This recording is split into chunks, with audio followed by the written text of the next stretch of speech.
So if you've just watched the previous video, we had a look at the different names of the shapes. So we have linear, angular or bent, trigonal pyramidal and tetrahedral, and they all have different shapes. So what we're going to look at just now is how we get these shapes. Now last week you had a little look at drawing outer electron diagrams, or what I said I was going to call the dot and cross diagrams. And what we're going to do is we'll have a little look at these diagrams again, and I'll show you how you can look at these diagrams and get the shape of the molecule. So we'll start off with chlorine. Okay, chlorine is Cl2. You know it's Cl2 because it's diatomic. Diatomic means that it's made up of two atoms. So in this case here, chlorine is diatomic and it's an element, so that's a diatomic element. Now, we draw the outer electrons. Okay, so we have Cl for chlorine. Chlorine has 7 outer electrons and we fill it in as in 1, 2, 3, 4 and then start pairing them up. 1, 2, 3, 4, 5, 6 and 7. And you have one here that is unpaired. You know it's Cl2, so from last week we join two of these together. And the reason that we join two of these together is so that this electron can be shared here.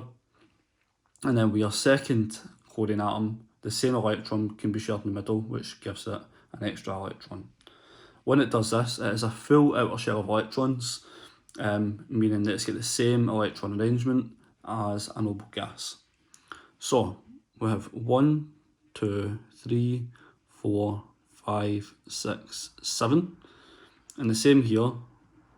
1, 2, 3, 4, 5, 6, 7.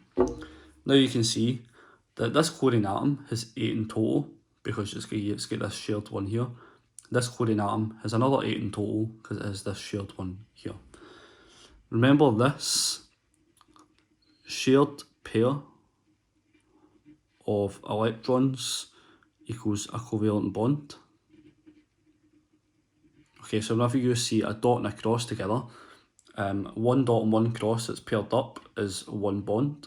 If you have two in the same space, that's a double bond. If you have three in the same space, that's a triple bond. So in this case here, you have Cl and you have Cl. This means that you've got one bond between this, and you know that if you've got this shape here, this is called linear.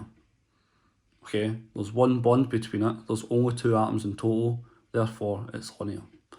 And you can see this because if you look at the previous one up here, the linear shape can either be the two of the same atoms, two different atoms, or double bonds or triple bonds. So another one that we'll look at then is hydrogen chloride, HCl. So this time we have hydrogen chloride. You know it's made up of H, you know it's made up of Cl. Hydrogen has one outer electron. Okay, it needs two outer electrons in order to be stable. Chlorine has 7, 1, 2, 3, 4, 5, 6, 7. You know HCl, it's made up of hydrogen and chlorine. It's diatomic because it's two atoms. This hydrogen needs one more, this chlorine needs one more, and they get this by sharing electrons. So we have Cl, okay, remember this is bigger than your hydrogen.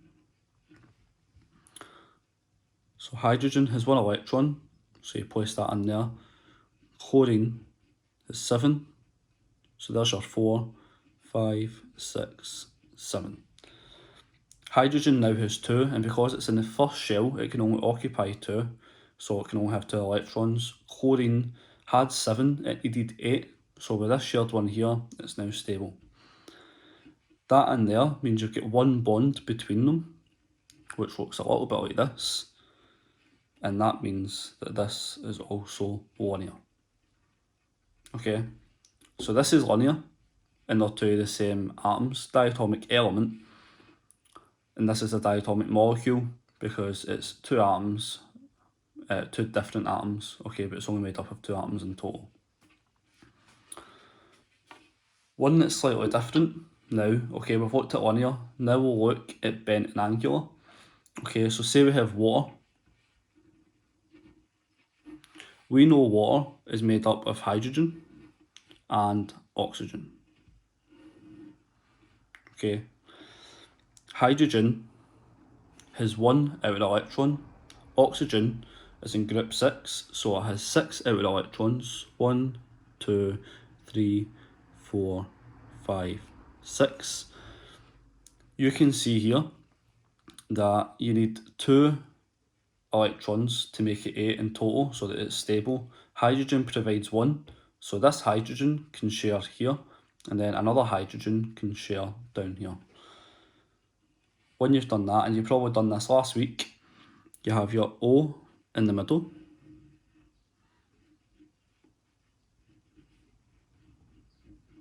Okay, you have your bonded electrons up here. Okay, your pairs of electrons already. And then wherever you had the unpaired electrons, you put a H. You've got your extra electrons from oxygen because you have 6 in total. So 1, 2, 3, 4, 5, 6. And then hydrogen provides 1 more here. Okay, now that is quite small. Alright, so let's zoom in a little bit. You've got 6. You had 6 in total for oxygen. You now have 8. 1, 2, 3, 4, 5, 6, 7, 8. So that's a full outer shell. Hydrogen now has 2, and that is also a full outer shell. Whenever you look at this here, you can see you have oxygen, and it looks a little bit like this, which means that you can rearrange it.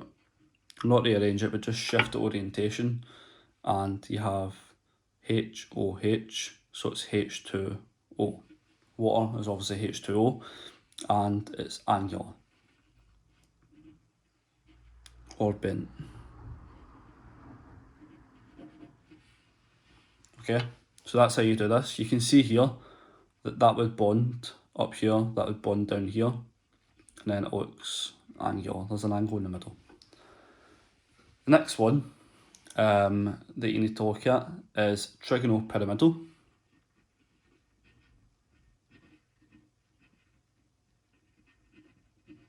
Okay, and for this one here, we'll look at ammonia. Now, we need to know the structure of them, or not even the structure, but we need to know the chemical formula for ammonia. And you know the chemical formula is made up of nitrogen and hydrogen.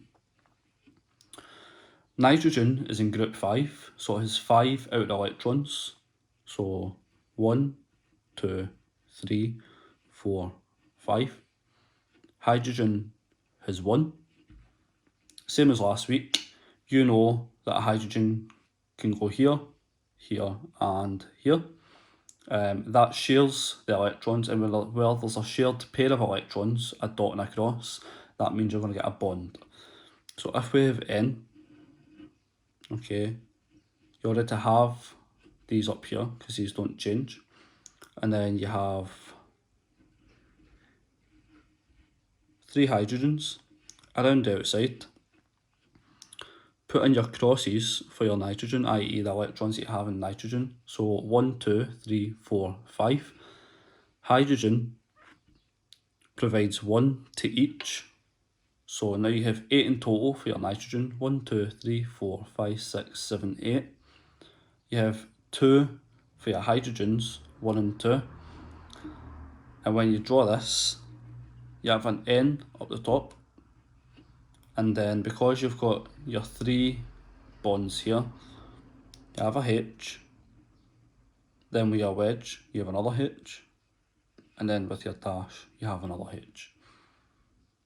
Okay, so it's important that we do this here because this shows the 3-dimensional shape. This is just to the side, this is coming out towards you, and that's going into the page.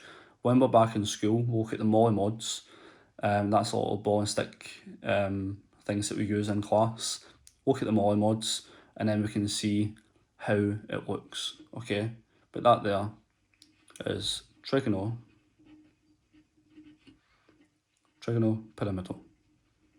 Or if you have a different teacher, they might say trigonopyramidal, okay? Just a different way of saying it. I say trigonopyramidal, and it looks a little bit like a pyramid. And tri being 3 down the bottom here, and it forms a little bit like a triangle. Finally, what I'm going to show you is CH4, which is methane. So look at methane. You need to know the structure and the chemical formula for methane. So we know it's made up of carbon and hydrogen. Carbon is in group 4. 1, 2, 3, 4 out of electrons. Hydrogen is 1, because it's in group 1. That means you need 4 hydrogens in order to make this stable. So you have C. Let's start that again.